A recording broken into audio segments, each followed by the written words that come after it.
먼저 본문을 직역합니다. 참으로 내게 주어진 은혜로 말미암아 너희 가운데 있는 모든 사람에게 말하노니 반드시 생각할 것 이상으로 자신을 과대하게 평가하지 말고 하나님께서 각 사람에게 믿음의 분량을 부여하신 만큼 냉철하게 생각하라.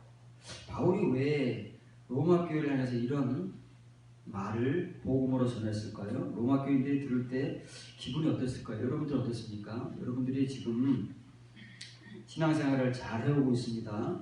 그래서 믿음도 나름대로 자부심을 가지고 있고 신앙생활의 연륜도 누구 못지않게 길고 깊고 그리고 말씀을 읽거나 듣는데 전혀 불편함이 없고 은혜도 누구만큼 받았다고 생각을 하고 있다면 과연 이 말을 들으면서 긍정적으로 받아들일지 부정적으로 받아들일지 정말 바울 사도의 말씀대로 하나님께서 나에게는 얼마큼의 믿음을 지금 분량으로 주셔서 내 믿음의 분량은 얼마일까라고 생각을 하실지 아니면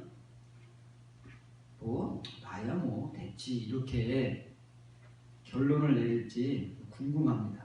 로마 교인들은 어땠을까? 이게 지금 이제 우리의 실제적인 문제가 되는 겁니다. 바울이 왜 로마서 12장 1절, 2절 그 은혜로운 말씀을 복음으로 전하고 예배에 대한 복음 그리고 그 예배를 통해서 이 세상, 이 시대 가운데서 어떻게 살 것인가에 대한 정말 어떻게 말하면 우리 교회와 교인들이 가장 핵심적으로 가져야 되고 실제적으로 교회와 사회에서 그리스도인으로서 살아야 될 핵심적 복음을 전한 다음에 왜 이런 말을 할까를 우리가 이제 생각을 해봐야 되는 것입니다. 왜냐고 하면 바울이 지금까지 전한 11장까지의 복음의 내용도 물론 그렇거니와 12장 1절 2절의 이 복음의 내용은 정말 우리 모든 신앙생활의 내용입니다. 그렇죠? 그거예요. 그런데 과연 로마 교인들은 바울이 전한 이 복음대로 살아왔을까? 바울의 견해는 그리고 바울이 확신을 가지고 있는 바는 그렇지 않다는 것입니다.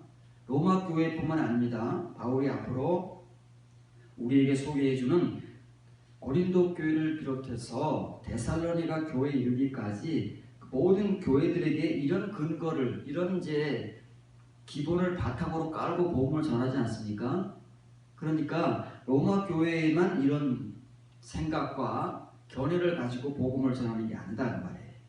그래서 로마 교인들은 물론이거니와 그 당시의 교회들 그리고 지금 실제 이 복음을 우리의 시대에서 전하고 듣는 저와 여러분을 비롯한 모든 교회와 교인들은 이 바울의 복음을 한번 생각을 해봐야 된다는 것입니다.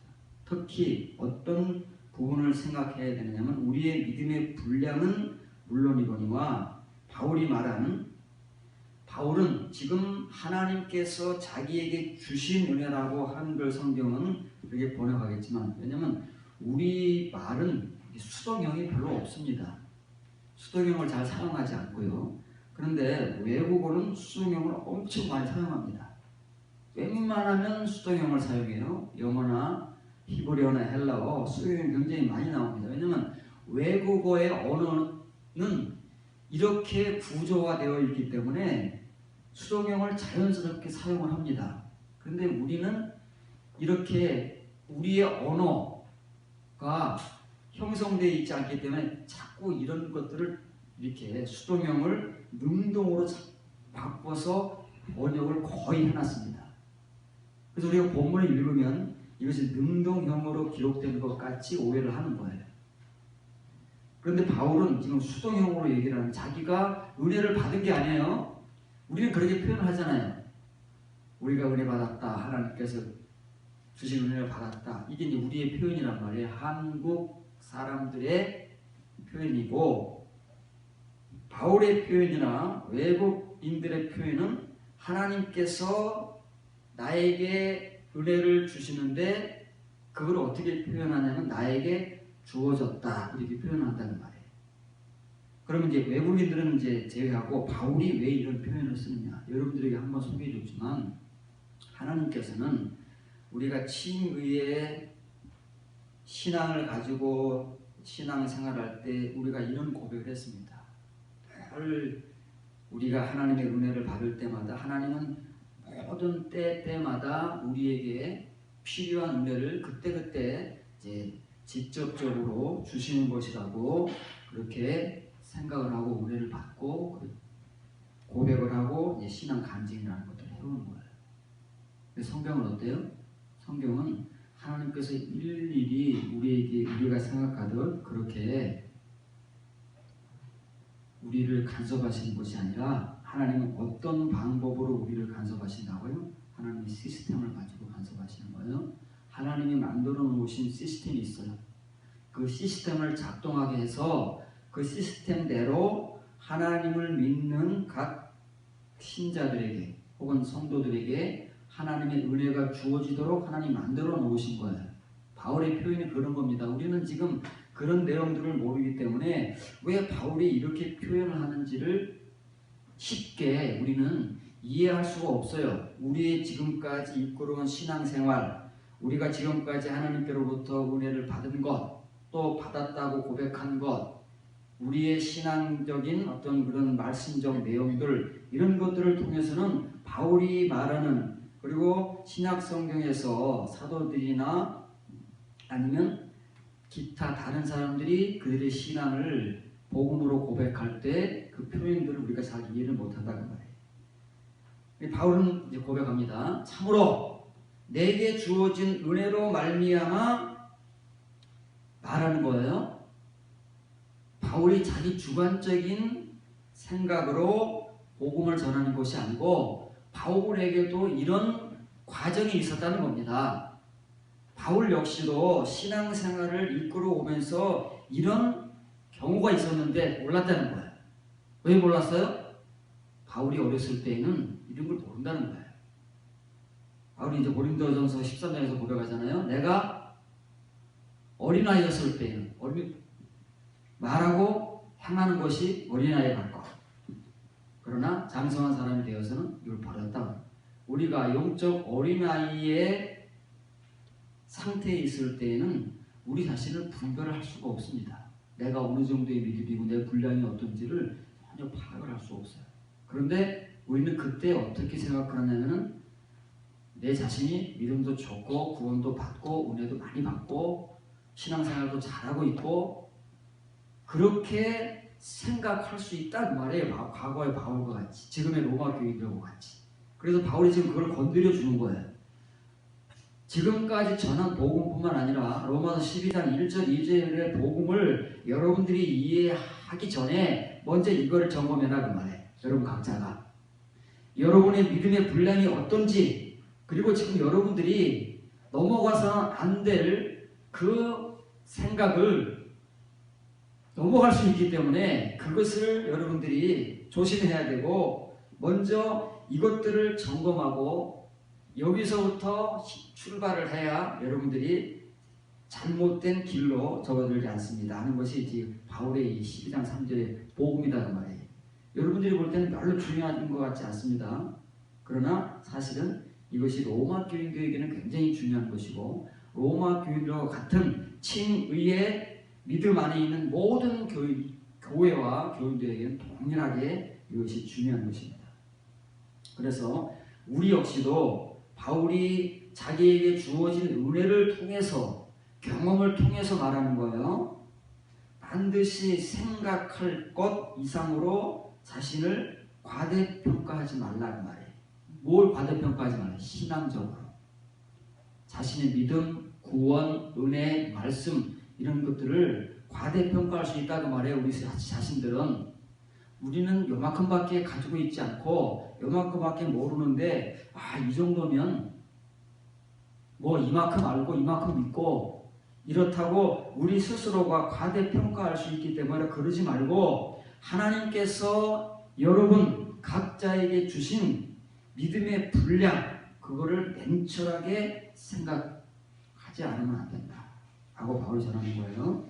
그래서 오늘 이 생각한다라고 번역된 이제 그 말을 우리가 살펴볼 건데 그 말이 뭐냐면 프로네오라는 단어입니다. 이 프로네오라는 단어를 생각할 텐데 이제 부정형에서 이렇게 프로네이라고 쓴 거고요. 프로네입니다. 바울은 데이를 썼어요. 데이는 반드시 이렇게 하면 안 된다는 거예요. 자신을 과하게 평가해서는 안 된다는 거예요. 생각해야 될 것 그 이상의 것이라는 것은 과대 평가해서는 안 된다는 거예요. 하나님께서 각 사람에게 분량을 따라서 부여하신 만큼 지금 내 분량이 얼마고 나는 왜 이 분량을 가지고 있는지 그것은 하나님께서 우리 각 사람의 분량대로 분량을 따라서 부여하신 거예요. 이게 달란트 비유입니다. 5달란트를 맡을 수 있는 사람에게는 5달란트를 주시는 것이고 2달란트를 맡을 수 있는 사람에게는 2달란트를 주시는 것이고 1달란트를 맡을 수 있는 사람에게는 1달란트를 주시는 거예요. 거기에 무슨 이유가 있습니까? 설명이 있습니까? 아무것도 없잖아요. 그냥 예수님의 비유로 툭 나오는 거예요. 그럼 누가 5달란트고 누가 2달란트고 누가 1달란트인지 우리는 모른다는 거예요. 그래서 그걸 우리가 어떻게 해석하냐면 목사, 장로 뭐 이런 사람들은 5달란트. 왜?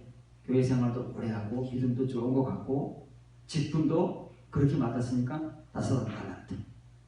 권사, 한수집사 이런 사람들은 2달란트. 우리가 우리 나름대로 이렇게 막 평가를 하고 선을 긋는 거예요. 전혀 그렇지 않습니다. 직분이 여기에 전혀 관여되지 않고 신앙생활을 몇 년 했느냐가 조금 필요하긴 하지만 그것이 그렇게 중요하게 관여되지 않습니다. 분량이라고 하는 것은 그래서 분량은 어때요?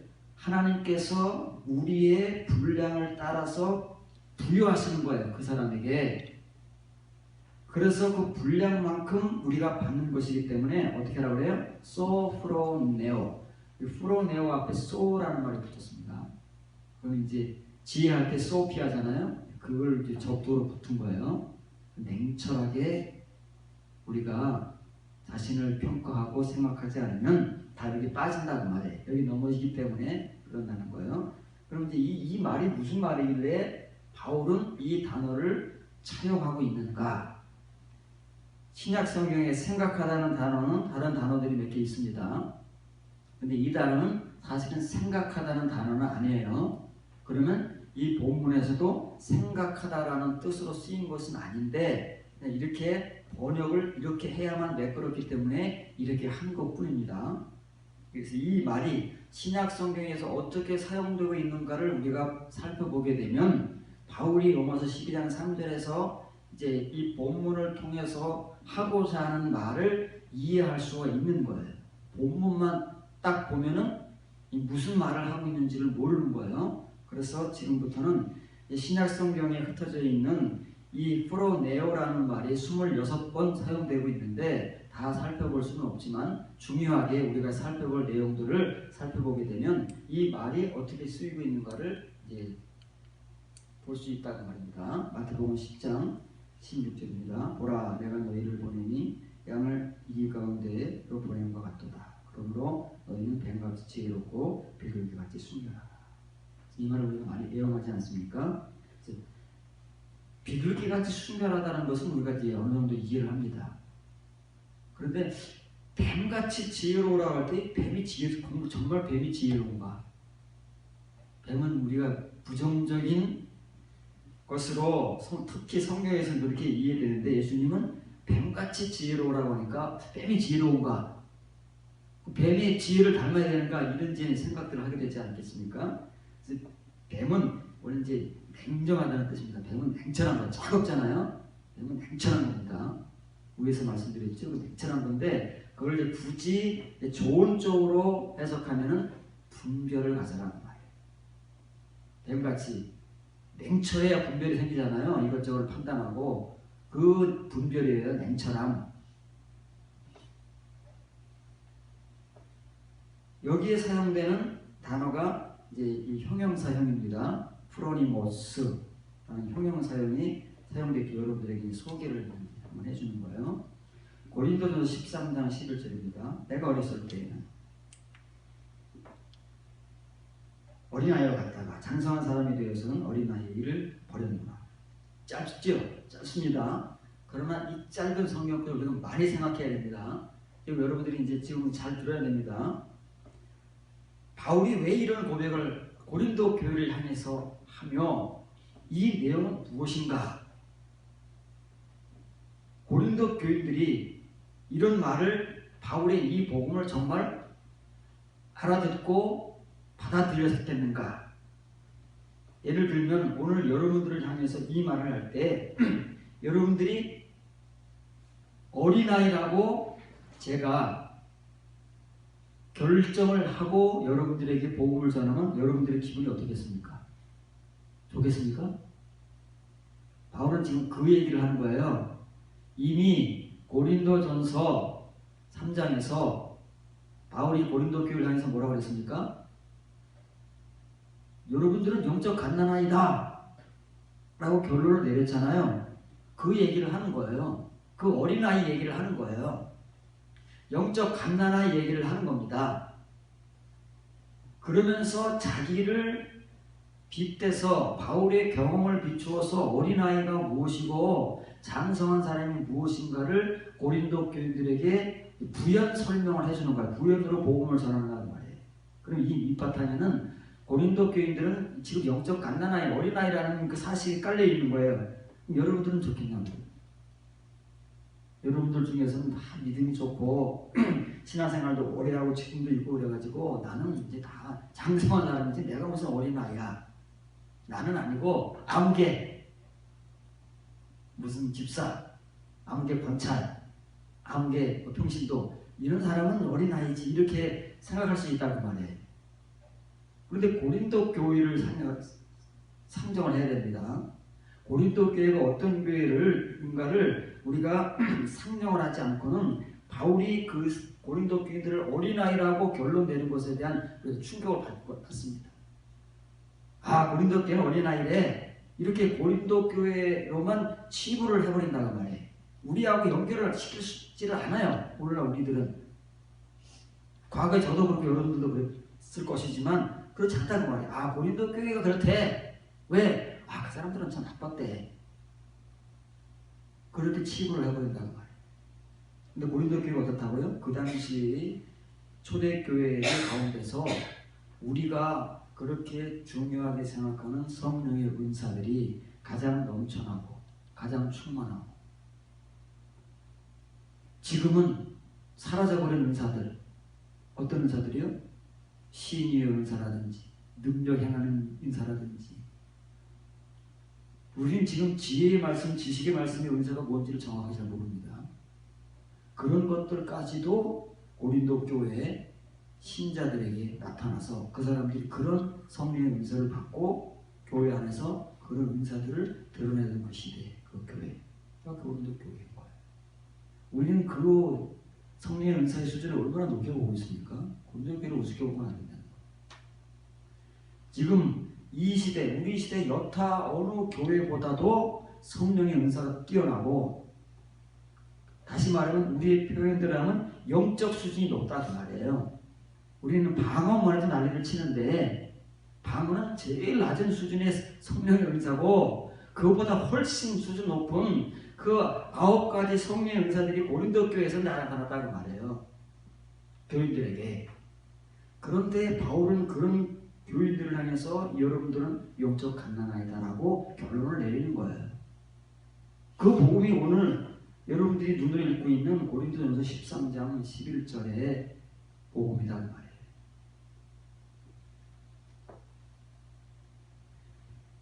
지금 고린도 교인들이 영적 어린아이, 갓난아이이기 때문에 이런 걸 버려야 되는데 이런 걸 버리기 위해서는 고린도 교인들이 어떤 사람들이 되어야 된다고요?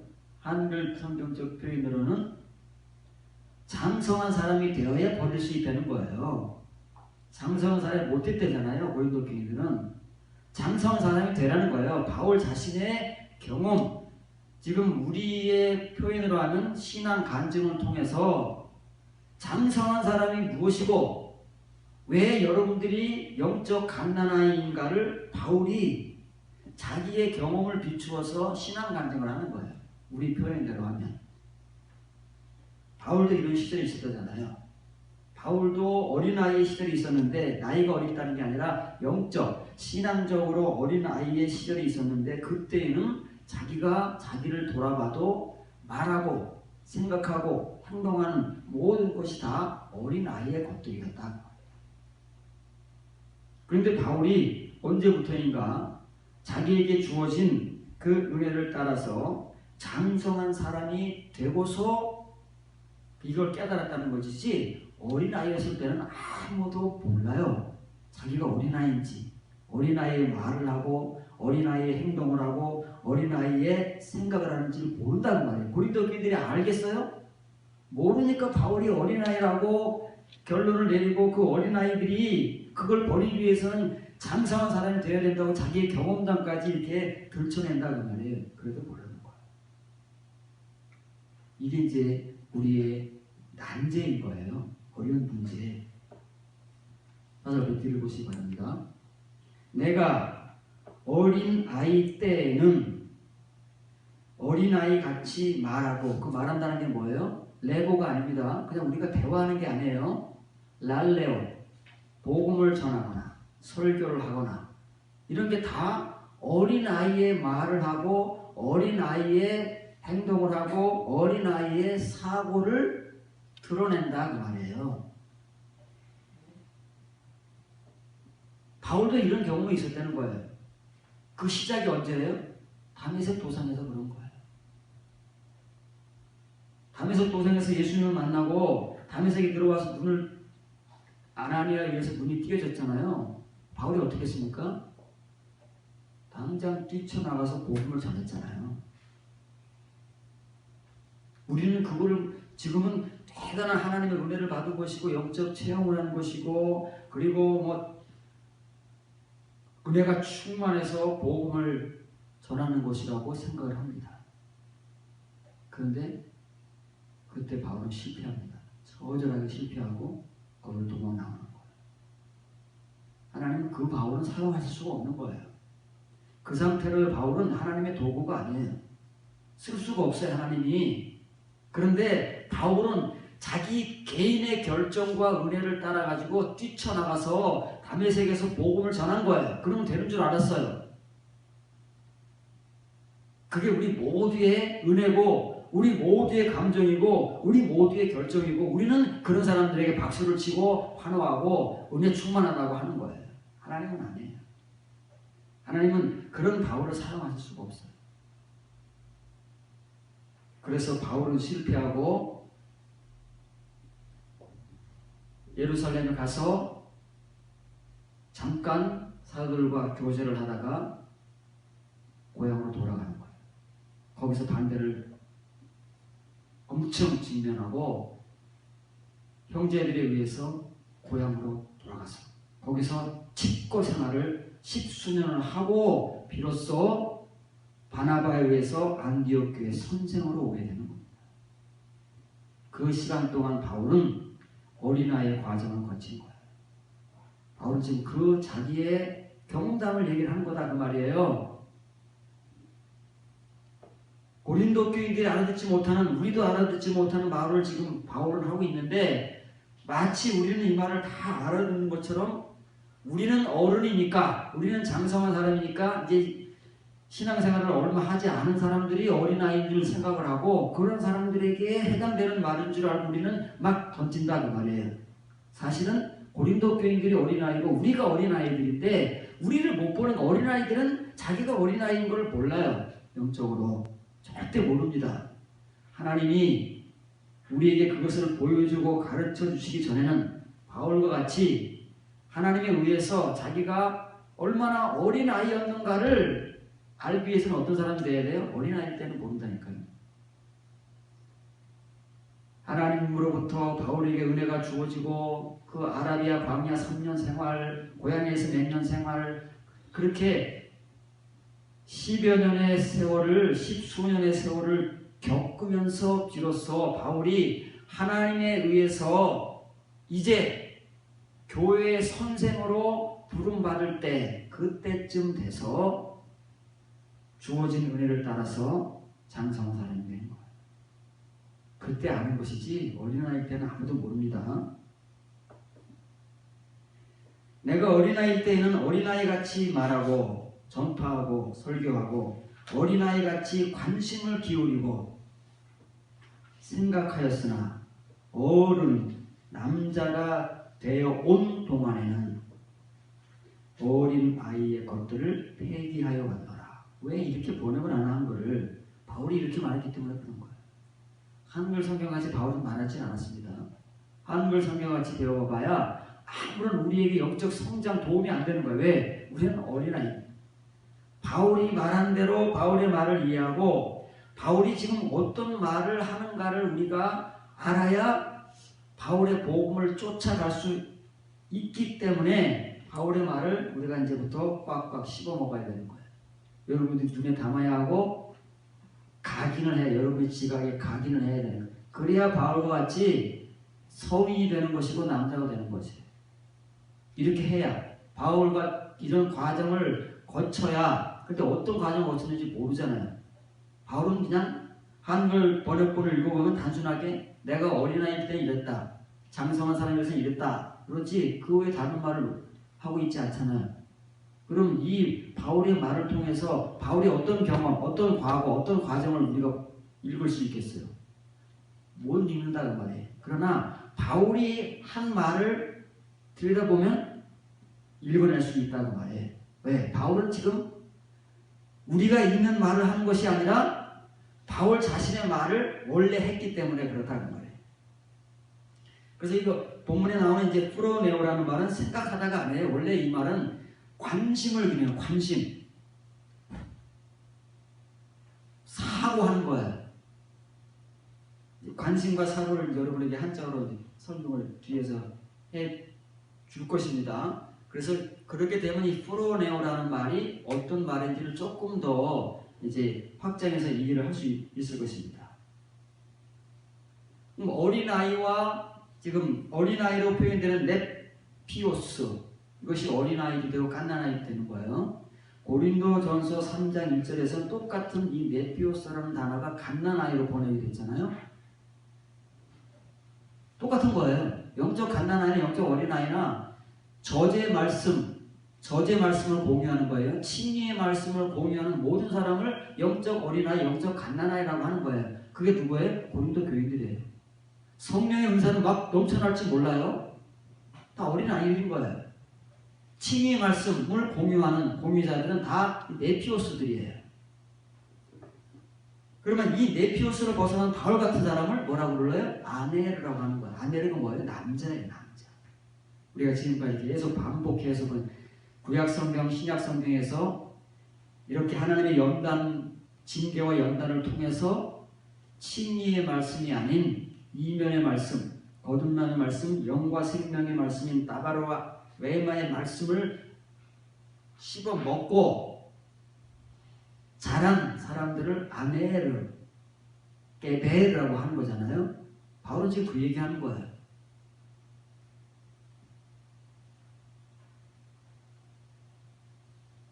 바울의 표현은 이 아네르가 됐다가 아니에요. 아네르가 한순간 되는 게 아닙니다. 우리도 어른이 되기까지 거쳐온 과정이 있잖아요. 유년이 소년이 되고, 소년이 청년이 되고, 청년이 중년이 되고, 중년이 장년이 되는 거예요. 바울은 그거 얘기하는 겁니다. 이 영적 갓난아이, 어린아이들은 네피오시들이 고린도 교회, 그 당시 초대교회 전반에 깔려있는 로마 교회를 비롯한 모든 그 교회의 그 영적 갓난아이, 어린아이들이 바울이 전하는 이 아네르의 성도가 되기 위해서는 거쳐가야 할 과정이 있다는 말이에요. 왜냐하면 바울이 그 과정을 거쳐온 사람이기 때문에 제일 잘 알아요. 바울은 지금 그 복음을 전하는 거예요. 그래서 바울은 어떻게 표현을 하냐면 이 게고나라는 표현을 하는 거예요. 자기도 어린 아이의 신앙생활을 이끌어온 경험과 과거와 시간이 분명히 있다는 거예요. 그런데 거기에서 자기가 이 아내르가 되어 온 시간들 또한 존재한다고 말해요. 지금의 바울은 어른이에요. 아내르예요. 그런데 이 아내르도 한순간에 되는 것이 아니라 우리가 소년이 되고 청소년이 되고 청년이 되고 중년이 되고 장년이 되는 것처럼 이렇게 걸어온 과정이 있다고 말해. 그때부터 시작해서 지금 바울이 복음을 전하는 이때의 바울까지 이루어진 이 아넬의 과정이 있다고 말해. 바울은 그걸 얘기하는 거예요. 바울의 경험담을 이렇게 되어오는 동안, 다시 말하면 바울 자신이 영적 어린아이요 갓난아이라는 사실을 언제 알게 되느냐 하면 하나님께서 바울에게 은혜를 주시면 하나님의 시스템을 따라서 바울이 그 은혜를 받게 됩니다. 그러면 바울에게 그 은혜가 주어지게 돼요. 어떤 은혜요? 이 바울에게 징계와 연단을 통해서 레마의 말씀이 주어진다고 말해요. 그게 이제 아내가 되는 첫 걸음이잖아요. 그러면 그때부터 이 아내가 완성되어 오는 거예요. 지금의 바울이 되기까지 그때부터 바울은 이 아넬의 가정을 밟아왔다고 말해요. 그러면 그 말과 똑같이 지금 이 말이 따라오는 거예요. 이것도 현재하려고 이것도 현재하려고. 그래서 왜냐면 이것은 둘이 똑같이 붙어 다니는 겁니다. 내가 어린 아이였다가 어린 아이 때는 내가 어린 아이인지 못 봐요. 몰라요. 내가 말하고 행하고 생각하는 게 어린 아이 것들인지 모릅니다. 그런데 언제 알게 되느냐면 하나님으로부터 주어지는 은혜를 따라서 자기 자신을 하나님께서 보게 하실 때 비로소 지금까지 내가 말하고 설교하고 전하고 행하고 생각하고 사고하고 관심을 가져왔던 모든 것들이 어린 아이의 것이었구나 라고 생각이 번쩍 드는 때가 그때가 아넬과 되기 위해서 하나님께서 인도하시는 첫 걸음이라는 말이에요. 그러면 그때부터 조금씩 그때는 조금밖에 못 버리는 거예요. 왜? 그 능력이 그거밖에 안 되니까. 그때부터 바울은 어린아이의 것들을 버려오기 시작했는데 언제까지 버려왔어요? 지금 고린도 교인들에게 고린도전서 13장 이 복음을 전할 때까지 똑같이 폐기하여 왔다, 소멸하여 왔다는 거예요. 그만큼 버려왔다는 거예요. 요만큼 아내가 됐을 때는 요만큼 버리는 것이고 요만큼 더 은혜가 주어졌을 때는 그만큼 버리는 것이고 고린도전서 13장을 쓰고 있을 때 바울은 거의 버린 것이고 그렇죠? 그게 게고나와 카테르그레카라는 단어로 현재 완료로 표현하는 똑같은 짝꿍의 말이다 그 말이에요. 붙어가는 거예요. 성장하는 만큼 버리는 거예요. 우리가 갓난아이일 때는 알지도 못하고 보지도 못하기 때문에 버린다는 것은 꿈도 못 꾸는데 내 어린아이의 말과 생각과 행위들을 끊어버리고 소멸시키고 폐기하고 하는 것들은 생각도 못했는데 비로소 이때부터 소멸시키고 폐기하고 버리는 일을 시작하는데 그만큼씩만 버려온다고 말해요. 그만큼씩만. 저와 여러분들이 얼만큼 아내가 되어 있느냐 그만큼만 버릴 수 있다는 말이에요. 그러면 조금 아내가 된 사람들은 아직 버려야 할 게 많이 남아있는 거예요. 어린아이 것들이. 근데 지금의 바울은요 거의 버린 거죠. 거의. 그렇다고 말이에요. 그것이 내가 어린아이냐 그렇지 않느냐를 보느냐 보지 못하느냐야 그만큼 중요한 은혜다. 고린도 교회들은 못 보잖아요. 언제까지 못 볼지 모르는 거예요. 여러분들이 보면 다행인 거예요. 보여지는 사람에게는 그만큼 은혜가 없는 거예요. 그런 은혜가 또 없는 거예요. 왜? 버릴 수 있으니까. 탈피할 수 있으니까. 그럼 뭘 이렇게 버려오고 뭘 이렇게 폐기하여 왔느냐면은 이거를 버렸다는 거예요. 그 어린아이예요. 일반적 어린아이를 얘기하는 거 아닙니다. 바울은 지금 사람으로서 가지는 어린아이의 일을 얘기하는 것이 아니라 그 어린아이, 성경에서 말하는 영적 어린아이의 일을 말하는 거예요. 그래서 그 관사가 붙어야 되는 거예요. 그 어린아이, 영적 어린아이, 우리가 말하는 영적 어린아이 것들이 너무 많아요. 어떤 사람들에게는 전부예요. 어떤 사람들에게는요, 고린도 교인들 같이 자기가 영적 갓난아이인데 갓난아이인 줄 모르고 살아가는 사람들은요, 전부가 어린아이의 것들이라고 말해요. 그 사람들이 말하고 생각하고 행동하는 모든 게 어린아이 것들이에요. 몰라요. 하나님에 의해서 은혜가 주어지고 눈이 뜨여진 사람만 보고 알 수 있는 거예요. 그때부터 비로소 하나씩 버려갈 수 있는 거예요. 하나. 많이도 못 버려요. 왜? 주어지는 은혜만큼, 성장하는 아내로만큼 버리고 폐기할 수 있는 것이기 때문에 그만큼씩만 버리고 폐기할 수 있는 거예요. 지금의 바울에 이르게 되면 많은 부분을 버렸겠죠. 바울은 지금 그 복음을 전하는 거예요. 우리가 이 바울의 복음을 따라서 우리의 갓난아이의 모습을 보는 것 자체가 은혜인 거예요. 그리고 본다는 것은 버릴 수 있다는 거예요. 그만큼 보는 만큼 버리고 보는 만큼 폐기하고 보는 만큼 아내가 되어가는 거니까 그렇게 되라고 지금 복음을 전하는데 고린도 교인들이 얼마나 알아들었을까. 오늘날 이 고린도전서 13장 11절을 읽는 우리는 얼마나 이 말씀을 읽어내고 과연 우리 어린아이의 모습과 우리 어린아이의 그 설교, 여러분들의 입장에서는 어린아이의 그 신앙적 얘기들을 보고 버릴 수 있겠느냐 그 말이에요. 어려운 거 아니겠습니까?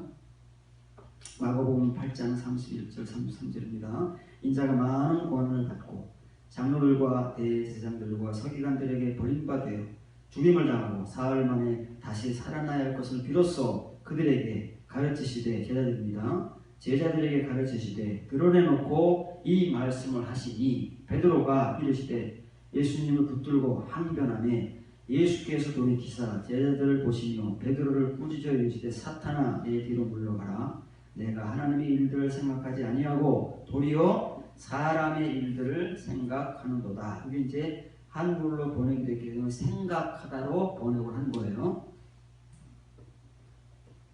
이거는 관심을 갖는 거예요. 하나님의 일을 만일 베드로가 관심을 가졌다면, 지금까지 관심을 가져왔다면 예수님의 이 말씀을 받아들일 수 있었을 겁니다. 이 말씀은 어떤 말씀이라고요? 숨겨져 온 레마의 말씀이라고 그러잖아요. 그걸 배웠기 때문에 여러분에게 이제 설명을 안 하는 것 뿐이에요. 지금 예수님께서 드러내놓고 말씀하신다는 건 지금까지 감춰져 왔다는 말씀이었잖아요. 크리메나 감춰져 왔다 그 말이에요. 제자들에게조차 감춰져 온 말씀을 예수님께서 이제는 드러내놓고 말씀을 하시는데 베드로가 못 알아들으니까 어떤 반응이 나와요? 인간의 반응이 나오는 거예요.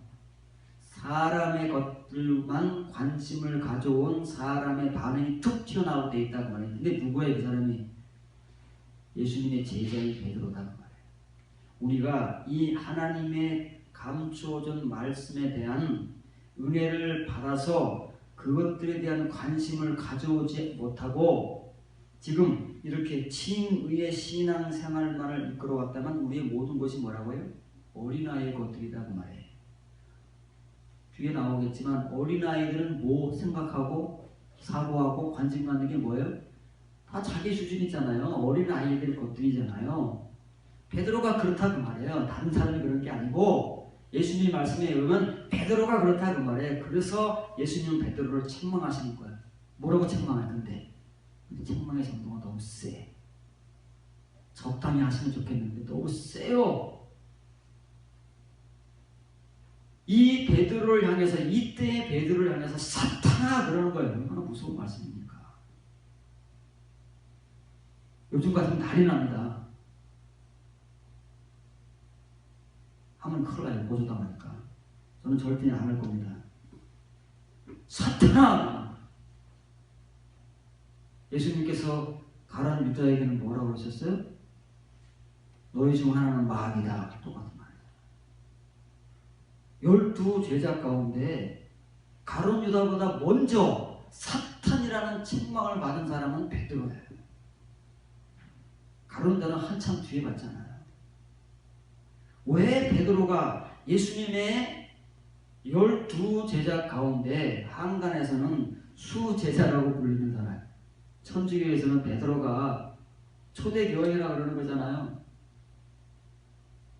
그런 베드로가 왜 예수님에게 사탄이라고 이런 어마무시한 책망을 들을 수밖에 없냐는 말이에요. 베드로의 사고, 베드로의 관심, 베드로의 믿음, 베드로의 모든 것이 뭐예요? 어린아이의 것들이기 때문에. 그러면 베드로뿐만 아니라 어느 누구를 막론하고 예수님에게는 사탄적인 말, 사탄적인 행위, 사탄적인 관심, 그런 것들밖에 못하는 사람, 신자인 거예요. 왜 바울이 로마 교인들을 향해서 이렇게 어린아이, 갓난아이의 복음을 전하겠어요? 예수님의 복음을 전하는 거예요. 근데 엄청 순화됐죠. 바울은 엄청 순화시켰죠. 예수님 어때요? 완전히 너무 센 거예요. 그런데 센 거 아닙니다. 이대로 베드로가 이대로 훗날 하나님 앞에 가면 똑같은 말을 듣는 거예요. 고린도 교인들이 지금 바울의 복음을 받아들여서 변화되고 아내로 탈바꿈되지 않으면 하나님 앞에 가지요? 똑같이 베드로가 들었던 말을 듣는 거예요. 사탄아, 불법을 행하는 자들아. 그게 사탄인 거예요. 그게 마귀인 거예요. 하나님의 뜻을 행하지 아니하고 불법을 행하는 자들아, 내게서 사라져라. 그걸 지금 예수님은 간접적으로 하시는 말씀이에요. 우리가 그 말을 들어야 되는 거예요. 고린도 교인들이 바울의 말을 예수님 말씀과 같이 들을 줄 알면, 그 귀에 들려져 오면 그 사람에게 소망이 있는 것이고, 이게 진짜 은혜인 거예요. 그 사람을 살리는 은혜인 거예요. 들려주기 어려워서 그런 거죠. 자, 그러면 이 프로네오라는 말이 똑같이 쓰였잖아요. 이거 생각하다는 게 아니에요. 관심을 기울이는 거예요. 우리가 신앙생활을 지금 열심히 하고 있잖아요. 여러분들의 관심사가 뭡니까? 그걸 얘기하는 거예요. 신앙생활을 오래 해오고 지금 믿음이 좋다고 하는 사람들의 관심사가 뭔지 물어보세요. 그 사람들 입에서 나오는 말이 뭔지를 좀 들어보세요. 무슨 말이 나오고, 말이 나온다는 것은 머릿속에 생각하고 관심 갖고 있던 게 베드로같이 나오는 거예요. 그냥 나오는 게 아니고, 그래서 그 사람의 말을 영이라고 하는 거예요. 왜? 영이 말이니까. 레마가 영과 생명이니까 그 사람의 입에서 칭의의 말이 나오는지 아니면은 이면의 말이 나오는지를 검증을 해봐야 되는 거예요. 그래야 그 사람이 영적 어린아이인지 네피오스인지 아넬인지를 분별을 할 수 있으니까. 왜? 관심 갖는 게 반드시 나오게 돼 있습니다. 근데 예수님께서 재밌는 말씀을 여러분의 속에 내가 해주고 싶은, 왜냐면 성경은 정말 성경이니까. 이래서 성경인 거예요. 제가 여러분들에게 한 번도 거짓말을 한 적이 없다는, 그걸 여러분들에게 또 한 번 확인시켜주기 위해서 성경은 전부 이런 말씀으로 점철되어 있다는. 하나님은 사도들에 의해서 복음을 전하잖아요. 선지자들에 의해서 복음을 전하잖아요. 구약 성경이든 신약 성경이든 정말 하나님은 얼마나 집요하시고 얼마나 일관되시고 얼마나 지속적인가를 정말 성경 곳곳에서 우리는 전혀 생각지도 않는 곳에서 한글이 엉뚱하게 표현을 해서 그렇지, 하나님은 정말 그렇게 우리에게 복음을 전하고 계신다는 사실을 우리가 알고 또 알고 또 알아야 돼요. 그럴 때마다 하나님 앞에 우리가 꼬꾸라지는 것이고, 그 하나님 앞에 우리를 낮출 수 있는 거예요. 바울이 말한 것처럼 우리가 품어야 할 그 이상의 것을 품지 않고 내 분량을 알아가는 거예요. 하나님 앞에서. 하나님 예수 그리스도의 그 깊고 넓고 높으신 분량이 얼마인가를 알아간다. 여러분들에게 오늘 이 본문을 통해서 소개해주고 싶은 말은 예수님께서 이제 얼마 후에 고난을 받고 장로들과 대제사장들과 서기관들, 그 당시에 종교 지도자들이에요. 하나님 말씀을 가르치고 하나님의 예배를 진리하는 사람들이에요. 다름 아닌 오늘날로 말하는 우리 목사들, 신학자들, 신학 박사들, 교수들 이런 사람들이다 그 말이에요. 성경의 전문가들, 소위 말하는 그 사람들에 의해서 예수님은 고난을 당하고 버림받는다 그 말이에요. 오늘날 이 복음이 누구에 의해서 거부당해요? 예, 그런 사람들에게 똑같이 거부당하게 되어 있어요. 이게 성경입니다. 버림받는다는 말 한국어로 이렇게 번역한 거예요. 이 단어가 그렇게 되어 있기 때문에. 그런데 그 단어가 뭐예요? 아포 도키마세나이. 혹시 연관되는 단어 생각납니까? 여러분들에게 지금쯤 이 단어가 연관되면 여러분들 많이 성장하는 거예요. 연관되는 단어가 있습니까? 아포 도키마세나이 중에서 연관되는 단어가 있으면 여러분들은 많이 성장하는 거예요.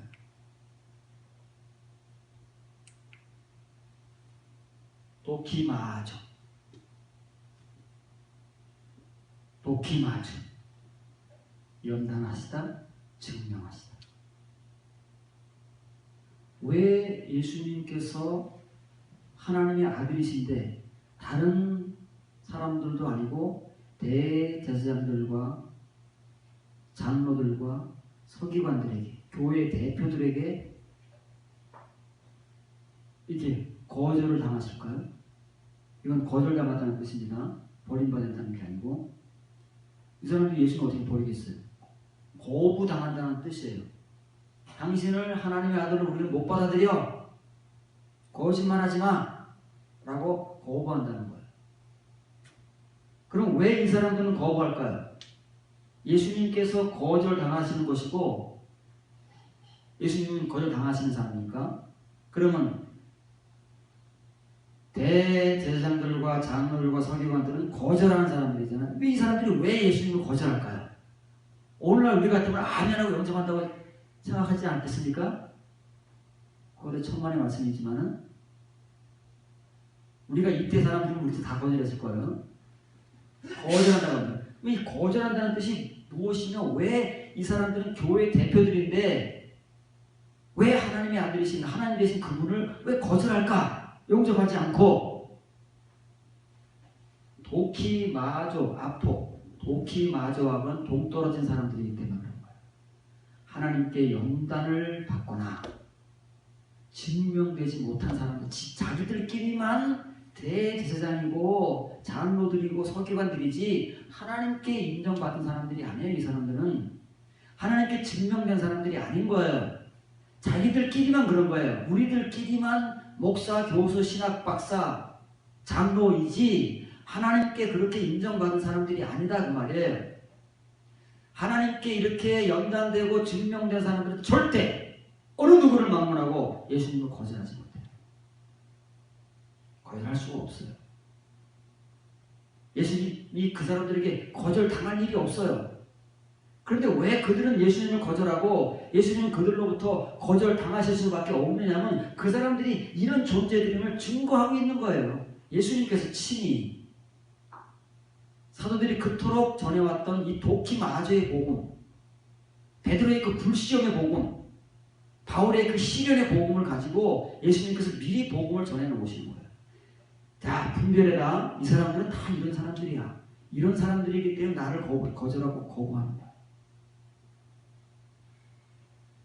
앞으로 사도들이 전하는 복음을 거절하고 거부하는 사람들이 혹 있다면 분명히 이 사람들일 것이다. 시대가 흘러서 이렇게 예수님이 전하시고 바울과 사도들이 전했던 이면의 복음, 영과 생명인 말씀인 이 레마의 복음을 전할 때 거절하고 거부하는 사람들이 있다면 반드시 이런 사람들일 것이다. 틀림없어요. 성경이니까. 이건 우리 말이 아니에요. 예수님 말씀이고 예수님과 하나님의 말씀을 받은 사도들의 복음이에요. 성경이 아닌 말은 하지 않습니다. 이만큼 성경은 아주 처절하리만큼 철저하리만큼 이 집요한 거예요. 우리가 몰라서 그렇지. 로마서 15장 5절 6절입니다. 이제 인내와 위로의 하나님이 너희로 그리스도 예수를 본받아 서로 뜻이 같게 하여 주사 한 마음과 한 입으로 하나님 곧 우리 주 예수 그리스도의 아버지께 영광을 돌리게 하려 하노라. 지금 그런데 인내와 위로의 하나님께서 그리스도 예수님을 따라 서로들 가운데 그냥 뜻이 같은 게 아니에요. 우리가 같은 뜻을 얼마든지 가질 수 있고 같은 생각을 얼마든지 가질 수 있어요. 그러면서 나쁜 짓을 할 수 있어요. 다수의 결의로 나쁜 짓을 할 수 있잖아요. 그 얘기하는 게 아닙니다. 지금 바울이 하는 말은 달라요. 나중에 한 번 더 나오겠지만 예수님을 따라서 서로들 가운데 그 동일한 생각, 그 같은 생각, 그 동일한 관심, 우리의 관심이 아니에요. 우리가 마음이 맞아서 우리가 관심사가 같거나 취향이 같거나 우리의 뜻이 같거나 의견이 같거나 그렇게 해서 하나님께서 그리스도 예수님을 따라서 서로들 우리들 가운데서 그런 동일한 뜻, 동일한 생각을 갖게 하시는 게 아니라 바로 그 하나님께서 원하시는 하나님께서 우리 가운데 주시고자 하시는 그 동일한 생각이 있어요. 그 동일한 관심사가 있어요. 그거를 바울은 로마 교회에 또 역시 주시기를 원하는 거예요. 그게 어디 있어요 지금? 그의 사도들과 그의 동역자들 가운데 하나님께서 주셔서 그들이 누리고 있는, 그들이 나누고 있는 하나님의 관심사. 예수님께서 말씀하시는 사탄의 관심이 아닌 하나님의 일을 가진 사람들의 관심사. 이 성경은 다 이렇게 맥락을 연결되는 거예요. 그 말을 바울도 하고 있는 거예요 지금. 왜? 레마의 말씀을 은혜로 받은 사람들은 다 예수님의 이런 말씀들을 받은 사람들이고, 베드로가 마가복음 8장에서는 예수님의 이 말씀을 못 받아서 사탄이라고 책망을 받았지만 후에는 어때요? 마가의 다락방의 불성령을 통해서는 이 말씀을 깨닫고 성령께서 생각나게 해주셔서 이 복음을 전하잖아요. 그 다음부터는 베드로도 안 그랬잖아요. 얘는 목숨 내놓고 복음 전하고 과거의 베드로가 아니잖아요. 그렇게 바뀌어지는 거예요. 그러면 바울은 이 11 제자와 같은 시간, 같은 공간, 같은 말씀과 은혜 가운데 거하지 않은 특별한 사도지만 바울이 예루살렘에 바나바에 의해서 올라왔을 때 어떻게 바나바가 소개할 때 제자들이 사도 바울을 내쳤나요? 당신 누군데 사도라 그래? 그러지 않았어요? 제자들이 바울을 영접하고 일정 기간 교제를 나눴다. 성경에 기록되어 있어요. 그리고 후에 베드로가 어때요? 사도 바울도 자기들과 동일한 복음을 전하는 하나님의 사도로 인정하는 거예요. 왜? 은혜가 같고 말이 같고 관심이 같고 행위가 같으니까 같을 수밖에 없는 거라는 말이에요. 왜 바울이 지금 로마 교회를 향해서 하나님께서 그리스도 예수님을 통해서 그리스도 예수님을 따라서 로마 교인들 안에도 그 동일한 생각을, 그 동일한 관심을 갖게 하시기를 원하느냐면 이유가 있다는 말이에요. 항상 성경에 이유가 나오잖아요. 그 이유는 너희가 한 입으로 하나가 되어 하나님 곧 우리 주 예수 그리스도의 아버지를 영화롭게 하게 하려 합니다. 이렇게 하나님께서 예수님을 따라서 주시는 그 동일한 관심만이, 이 관심은 어떤 것에 대한 관심이에요? 하나님의 일들을 관심하는 거예요. 어디에 관심 갖는 거예요? 베드로는 마가복음 8장에서 하나님의 일들을 관심 갖지 못하고 사람의 일들만 관심 갖는 믿음에 머물러 왔기 때문에 사탄이라고 책망받는 것이고, 로마 교인들이 그런 신자들이 되지 않고 이렇게 하나님 앞에서 혹은 하나님 안에서 아내리의 성숙한 성도가 되게 하기 위한 마음으로 이 복음을 전한 이유는 하나님을 영화롭게 하는, 하나님의 일들에 관심을 가지고 그런 동일한 관심사를 가지고 하나님을 영화롭게 하는 성도들이 되게 하기 위해서 이 복음을 전하는 거다. 그래서 분명해졌어요. 우리의 관심사가 무언가가 우리의 말을 결정하고 우리의 행위를 결정하게 돼 있어요. 반드시 그렇습니다. 어느 누구도 여기서 벗어날 수도 없고 이 원리를 깰 수 있는 사람이 없어요. 네, 이것은 성경의 진리이기 때문에. 거기에 베드로가 걸린 거고 바울 역시도 걸렸다가 훗날 베드로도 바울도 여기 탈출한 사람이잖아요. 그러니까 어느 누구도 이걸 겪어가지 않으면 안 된다고 말해요. 몰라서 그렇지.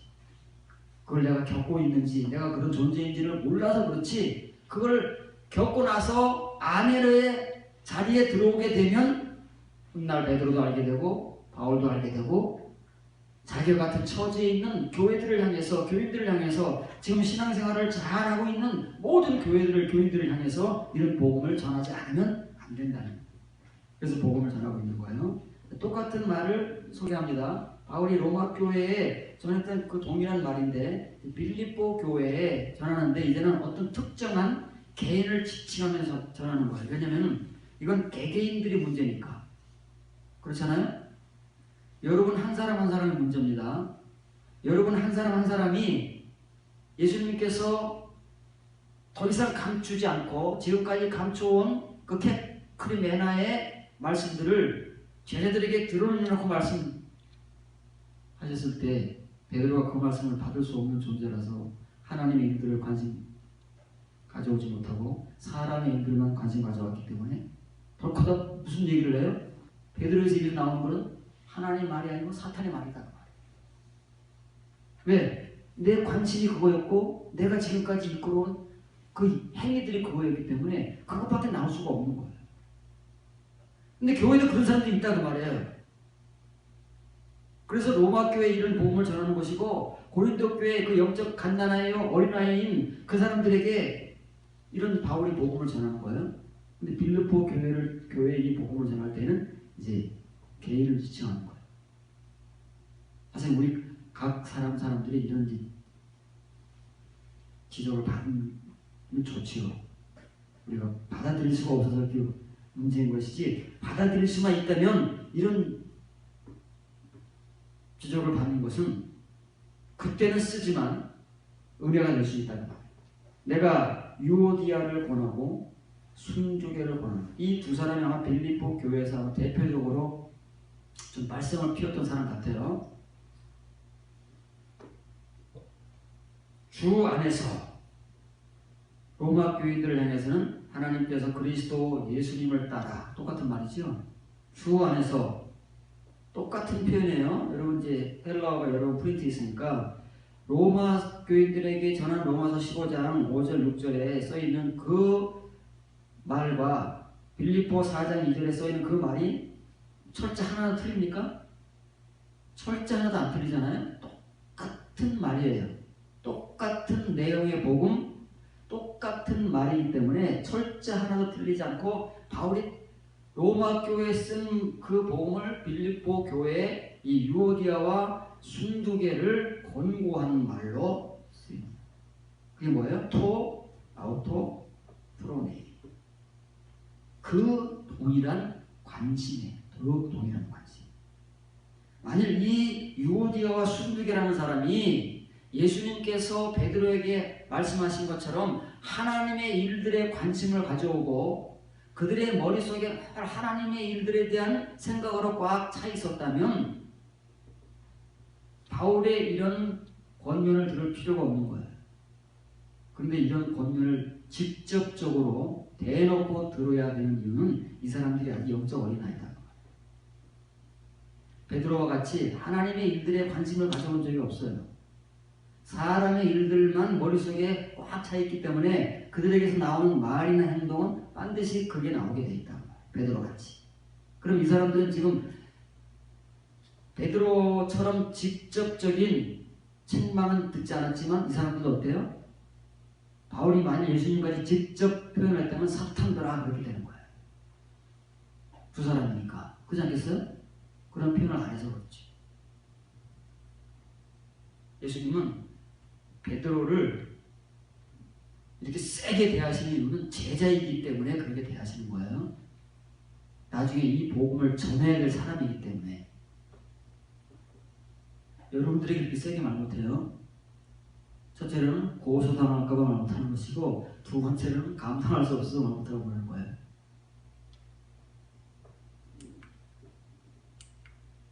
골로 3장 1절 2절입니다. 그러므로 너희가 그리스도와 함께 다시 살라심을 받았다면 위의 것을 찾으라. 거기는 그리스도께서 하나님 우편에 앉아 계시느니라. 위의 것을 생각하고 땅의 것을 생각하지 말라.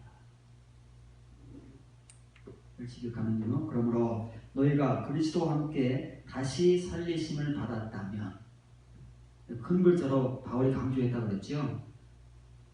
골로새 교회뿐만 아니라 그 당시 모든 초대교회 교인들, 오늘날 우리 모든 교회의 교인들이 다 예수님의 부활과 함께 우리도 그 안에서 부활했다고 말들을 하고 있으니까 이걸 가정으로 까는 게, 이게 실제로는 왜 가정으로 깔겠어요?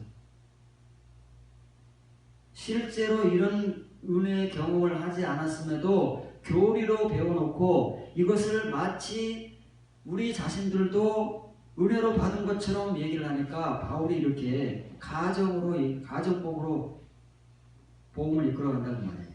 여러분들이 그리스도와 함께 살리심을 받았다면 그럼 뒤에 있게 나와야 된다 그 말이에요. 말로만 하는 게 아니고, 말로만 하면 말로만 믿는 것이고, 정말 이런 은혜를 정말 그리스도와 함께 살리심 받은 은혜가 있다면 뒤에 것도 나온다는 말이에요.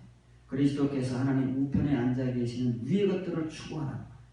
여러분들이 추구하는 목표가, 인생의 목표가 뭐냐? 도대체 여러분들 목표가 뭡니까? 그걸 지적하는 거예요. 위의 것들을 관심 가지고, 본문에서는 일부러 제가 이런 표현하는 거예요. 왜냐면 이 단어에는 이런 표현이 있기 때문에 그런 거예요. 관심을 가지다, 마음을 품다. 원래는 이 관심을 갖는 게 뭔가를 여러분에게 소개시켜주기 위해서 한자어까지 동원한 거예요. 지금까지 이 단어가 한글 성경으로는 생각하다 이렇게 단순하게 나와서 생각하는 걸로 문제는 안다고 말이에요. 이 단어는 그런 뜻이 아니에요. 우리 머릿속에 잔뜩 가지고 있는, 우리 머리를 꽉 채우고 있는 그런 것들이라는 말이에요. 그게 풀어내오라는 거예요. 거기서 나오는 거다. 베드로 머릿속을 꽉 채우고 있는 게 뭐예요? 하나님의 일들이 아니라 사람들의 일이기 때문에 거기서 튀어나오는 게 말이다 그 말이에요. 그러면 사탄이 이게 무서운 거다 그 말이에요. 풀어내오가. 여러분들의 풀어내오가 뭔지를 점검을 해야 돼요. 지금 여러분들의 머릿속에 담겨져 있는 그 관심사, 사고가 뭔지를 지금 이 복음들을 통해서 자꾸만 끄집어내야 된다는 말이에요. 보면 제일 좋고 먼저 봐야 되는데, 근데 이게 아무나 볼 수 있는 게 아니에요. 이 베드로가 예수님께 이렇게 세고 막 말할 수 없는 엄청난 충격적인 책망을 들어서도 베드로가 과연 그걸 깨달았을까요? 자기가 했으면 못 깨닫잖아요. 그리고 또 얼마를 가야 되잖아요. 욕만 먹었지.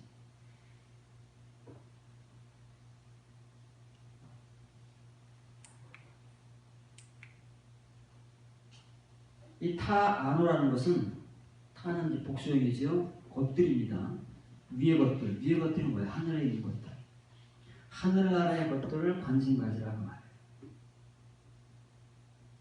근데 여러분들도 하늘의 것들을 관심 갖고 있다고 말할 수 있죠? 교회 다니는 사람 중에서 하늘의 것들에 대해서 관심 갖지 않는 사람들이 어디 있겠냐 말이에요. 그런데 사실 여러분들이 뇌를 들여다보면 몇 프로나 될 거예요. 몇 프로나. 요즘에 막 보면 TV에서 뇌를 딱 띄워놓고 뭐 뇌를 막 분석하잖아요. 몇 프로는 몇 프로는 그런데 과연 여러분 뇌를 딱 분석해버리면 몇 프로나 이거고, 땅의 것들에 대한 관심은 몇 프로일까요? 우리가 아무리 말을 해야 소용이 없어요. 하나님께서 놓기마저 하셔야 되는 거예요. 테스트하시고 증명하지 않으면 우리가 아무리 떠들어봐야 소용이 없는 거예요. 위의 것들을 관심 가지라고요. 그 관심이라는 게 뭐냐? 이게 한자어잖아요. 이 관심이라는 한자어는 관, 심은 마음 심자잖아요. 관은요, 빗장을 치는 거예요. 더 이상 바깥에서 들어오지 못하고 안에서 나가지 못하도록 빗장을 딱 치는 거예요. 빗장이 뭔지 알죠? 옛날에 큰 성문이나 대문에 빗장을 거는 거잖아요. 누구도 들어오지 못하게 바깥에서 빗장을 건다. 그 뜻의 관자가 그게 관심이라는 거예요. 그러면 지금 우리의 마음속에 꽉 찬 상태를 풀어내오라고 하는 거예요. 우리는 마음이 여기 있다고 생각하잖아요. 그럼 이 관심은 어디예요? 사실은 여기잖아요. 외국인들의 마음은 여기도 있다고 했어요. 이거 마인드라고 그랬잖아요. 우리는 이걸 지각이라고 하는 거예요. 그래서 여기에 뭐가 꽉 차 있느냐고 말해요. 더 이상 들어올 수 없을 정도로 꽉 빗장을 걸어놓고 뭘 채우고 있느냐, 그게 우리의 관심사거든요. 생각을 해보세요. 여러분들의 머릿속을 꽉 채우고 있어서 여러분의 입을 통해서 어떤 말들이 나옵니다. 그게 풀어내오라는 거예요. 바울은 지금 골로새 교회를 하면서 위의 것들, 하나님의 것들로 여러분들의 머리를 꽉 채우라는 거예요. 이것만 관심 가지라고 말해요. 그러면 우리도 사람인데, 믿는 사람도 사람인데 세상 일들도 해야 되고 여러 가지 우리가 무슨 둥둥둥 머리 세상에서 또 사는 거 아니고 이슬만 먹고 사는 사람들도 아닌데 어떻게 이 큰 문화를 할 수 있어? 이게 돼야 세상의 삶도 결정되기 때문에 이걸 강조하는 거예요. 이렇게만 살으라는 게 아니고 우리가 유월 입고 있는 사람들인데 어떻게 세상을 살지 않을 수 있겠습니까? 직장 생활도 해야 되고 세상 사람들도 만나야 되고 우리가 세상 일들을 얼마나 많이 해야 돼요. 그거 하지 말라는 얘기가 아니고 그걸 무시하는 게 아닙니다. 성경은 이게 올바로 돼야 그런 것들이 올바로 되기 때문에 이런 걸 마치 전부인 것처럼 강조하는 거예요. 땅의 것들은 추구하지 말아라. 어떻게 우리가 살라고요? 이게 먼저 돼야 땅의 것들을 추구해도 올바로 되기 때문에 그러는 거예요. 그걸 부정하는 게 아니고 이건 행간만 읽어도 되는 것이고 이건 이면을 들어야 되는 것이고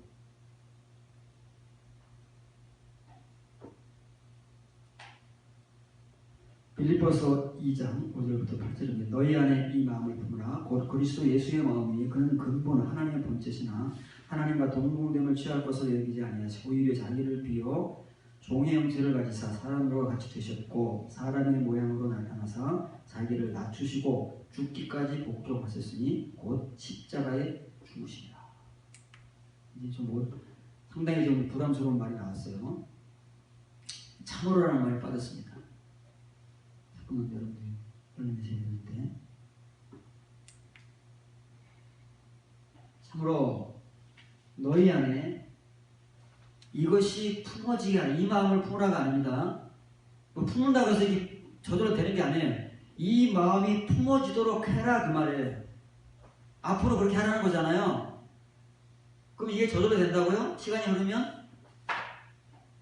이것은 하나님의 징계와 연단을 통해서 되어지는 것이기 때문에 아무나 될 수 있는 게 아니에요. 하고 싶다고 해서 되는 게 아니고 이게 그래서 하라가 아니에요. 우리의 표현과는 달라요. 우리의 이 구조와는 다르다는 말이에요. 그래서 이것들이 예수 그리스도에게 있던 이것이에요. 이 마음도 아니고 그것이 그것. 타오 나오겠지만 이게 이제 투토라고 말해요. 투토 이것. 그것. 근데 그게 뭐냐면 그리스도 안에 있던 그거예요. 그리스도께서 그 속에 풀어내어 하셨던 것. 관심을 가지고 계셨던 그 머리를 꽉 채우고 있었던 그것이에요. 그것이 여러분들에게도 품어지게 하라고 말이에요. 품어지게 하라는 말이에요. 여러분 머릿속을 꽉 채우게 하라고 말이에요. 관심이 가져지게 하라.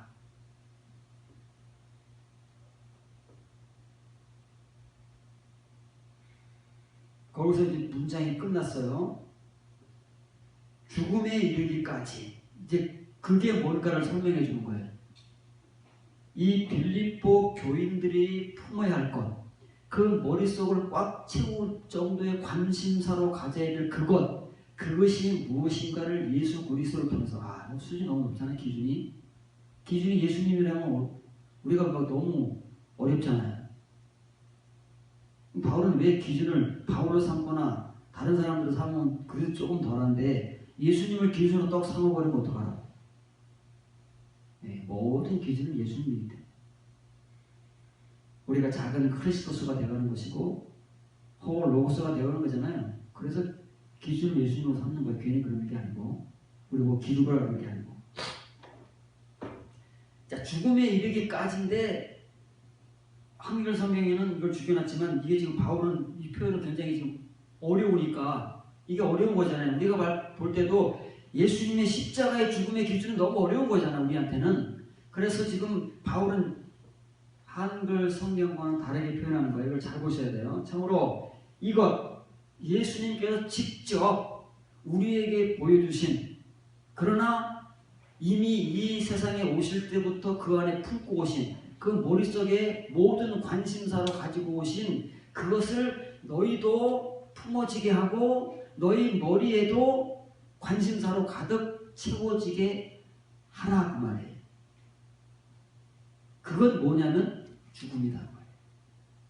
예수 그리스도의 죽음인데 죽음에도 여러 종류가 있잖아요. 그렇죠? 지금으로는 교통사고로 죽을 수도 있는 것이고 화재사로 죽을 수도 있는 것이고 병으로 죽을 수도 있는 것이고 죽음이 여러 죽음이 있다고 말이에요. 예수님께서 죽음에까지 이르렀다고 바울이 말하면서 그 죽음을 뒤에서 강조하는 거예요. 그런데 쭉 읽어보세요. 설명하기 전에 띄워야 되니까. 이걸 하라고 말해요. 이건 이제 3인칭 현재 명령 수도형입니다. 3인칭 명령형이에요. 주어가 뭐길래? 주어가 투토기 때문에 그래요. 주어가 this 3인칭이잖아요. 그래서 이 명령을 쓰는 거예요. 이 빌립보 교인들에게 직접 명령하는 게 아니에요. 이것이 품어지게 하라고 말해요.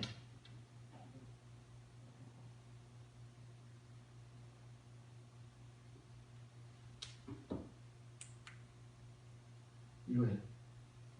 이거 죽음입니다. 앞에 죽음을 얘기했어요. 죽음이에요. 앞에 죽음이 사나토를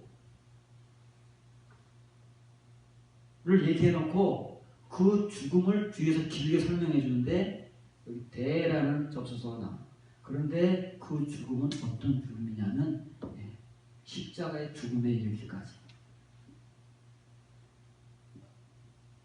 이것이 예수님이 품고 오신 거다 그 말이에요. 빌립보 교인들에게 이걸 요구하는 거예요. 십자가에 죽으신 것을 믿어라. 예수님께서 십자가에 죽으셨으니까, 우리를 대신해서 죽으셨으니까 우리도 그리스도 안에서 죽은 것이다. 그런 걸 하는 게 아닙니다. 지금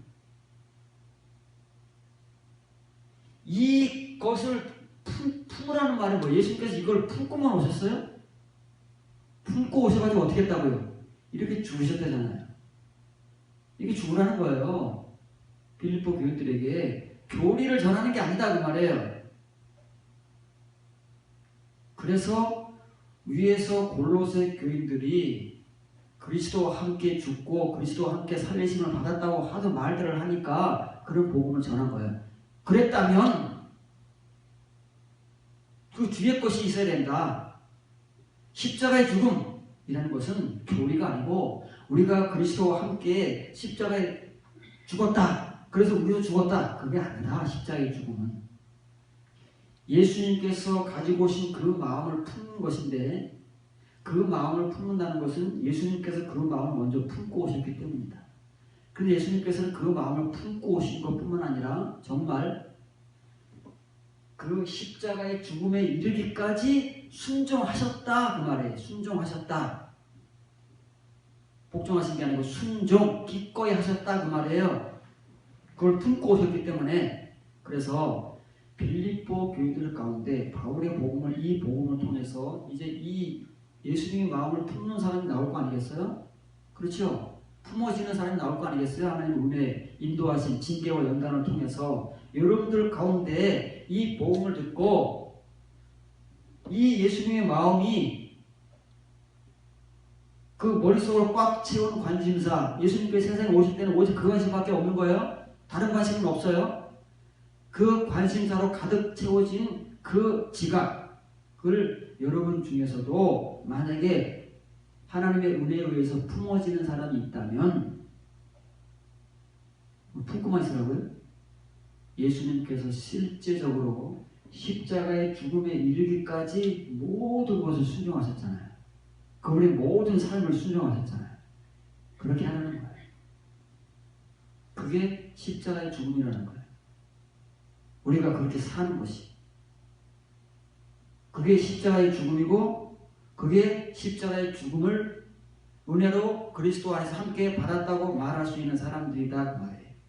실제인 것이지 절대 교리가 아니라는 거예요.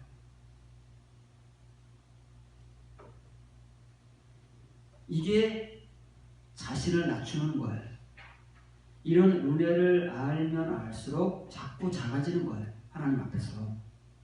내가 크게 보였었는데 자꾸 위축되고 작아져서 정말 벌레 같은 존재로 자기가 보여질 지경까지 이르게 되면 이런 삶을 살지 않을 수가 없다 그 말이에요.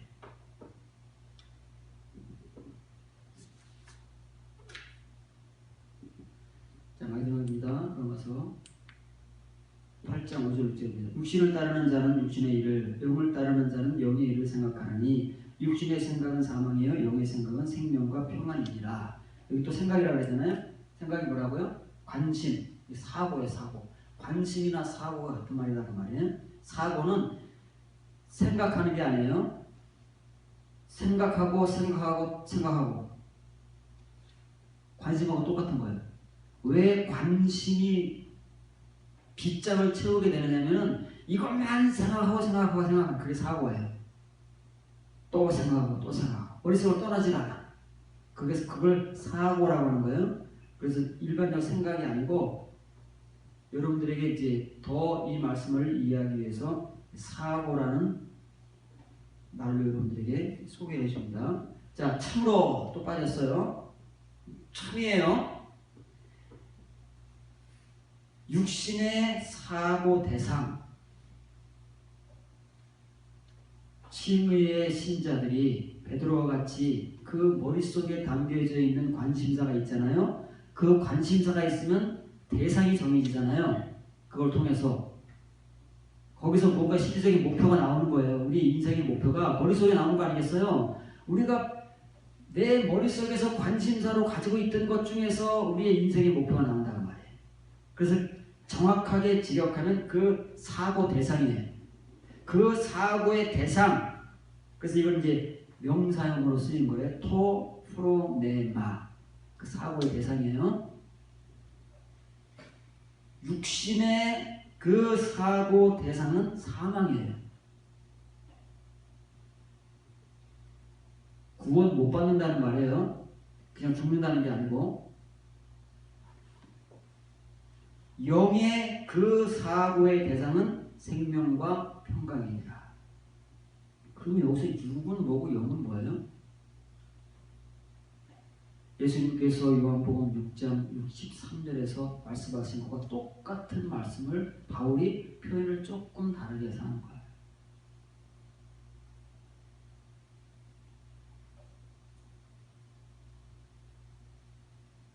육은 뭐라고 그랬어요? 로마서 6장 63절에서 육은 무익한 거예요.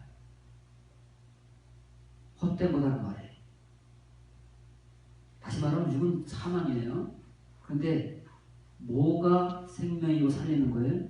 영이 살리는 거예요. 영만 살리는 거예요. 근데 우리 그 영을 모르잖아요. 우리가 말로는 영을 얘기하지만 그 영을 몰라요. 그래서 예수님께서 영을 가르쳐 주신 거 제자들에게 영이 살리는 것이다. 영이 생명이다. 영이 평강이다. 근데 그 영이 뭐냐면 내가 지금 너희에게 전하는 모든 레마들이다. 레마타들이 영이요 생명이다 그 말이에요.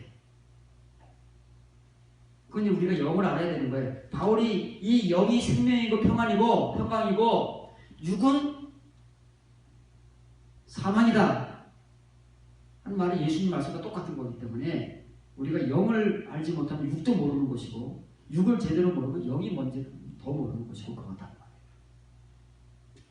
이런 말들이 다 프로네오에서 나온 말이에요. 우리의 머리를 채우기 위한 그 관심, 사고, 그래서 그것을 따라 사는 것, 그것을 통해서 입에서 나오는 것, 그게 프로네오예요. 그것이 어떤 경우에는 좋은 것일 수 있고 어떤 경우에는 우리를 망치는 것일 수 있다는 말이에요. 지금 성경은 그것들을 구분시켜 주면서 우리를 망치는 프로네오를 따라 살지 말고 우리를 예수 그리스도답게 만드는 그런 프로네오를 우리 머릿속에 채워라. 사고하고 관심을 가지고 그렇게 예수님처럼 살아라 하는 것이 복음이잖아요. 그렇게 사는 사람들에게는 바울이 서신서를 통해서, 사도들이 서신서를 통해서 전하는 그 위의 것들, 아까 위의 것들을 추구하라고 했잖아요. 그 위의 것들, 하늘의 것들이 무엇들이든지 줄 나오잖아요. 그것들을 가질 수 있는 사람들이기 때문에